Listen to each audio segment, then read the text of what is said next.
March brings brackets, buzzer beaters, and a whole lot of chaotic energy to your students. You can channel that distraction directly into a high-engagement math lesson called fraction basketball. Over the next few minutes, we will walk through the steps to set up a competitive fraction addition workshop using basic classroom supplies. You only need 4 inexpensive items to get started. First, empty waste baskets, a roll of masking tape, crumpled paper or ping pong balls, and the principal game scoreboards.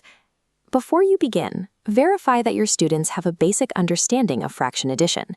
This lesson is designed to help them apply Standard 5.nf.a.1, the core curriculum standard for adding and subtracting fractions.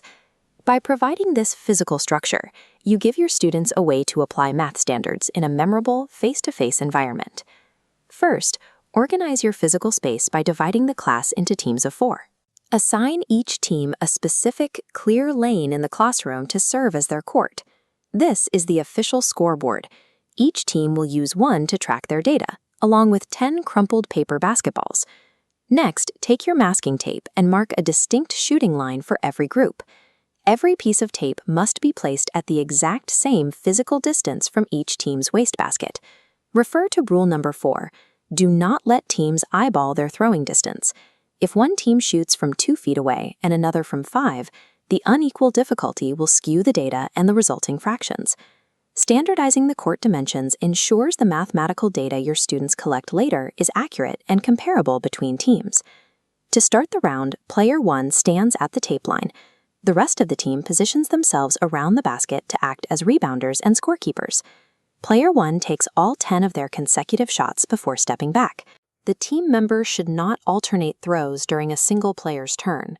Taking 10 consecutive shots creates a clear base 10 fraction for each individual student's score. As soon as player 1 finishes their 10th throw, the team logs the stats. This must happen immediately, before the next student begins shooting. The scoreboard features a made column for successful shots and a taken column for total attempts. Here, player 1 made 4 out of 10. Repeat this loop. Player 2 takes 10 shots and records, followed by player 3 and player 4. Following this stop and record loop keeps the physical activity managed and ensures the data collection remains the priority. Once round 1 concludes, the gameplay pauses. The team must now translate their logged data into standard mathematical fractions. Player 1's stats convert into the fraction 4/10. Player 2's become 3/10, and so on. Students calculate the team's total by adding their 4 fractions together. Older students can convert improper fractions, like 20/10, into whole numbers. Before starting the next round, hold a math talk phase. Use this pause to ask rigorous questions about the calculations the teams just performed. Use open-ended prompts like, which fraction would give you the best chance to score, and why? Encourage students to use sentence starters, such as, I know this is correct because, to explain their reasoning.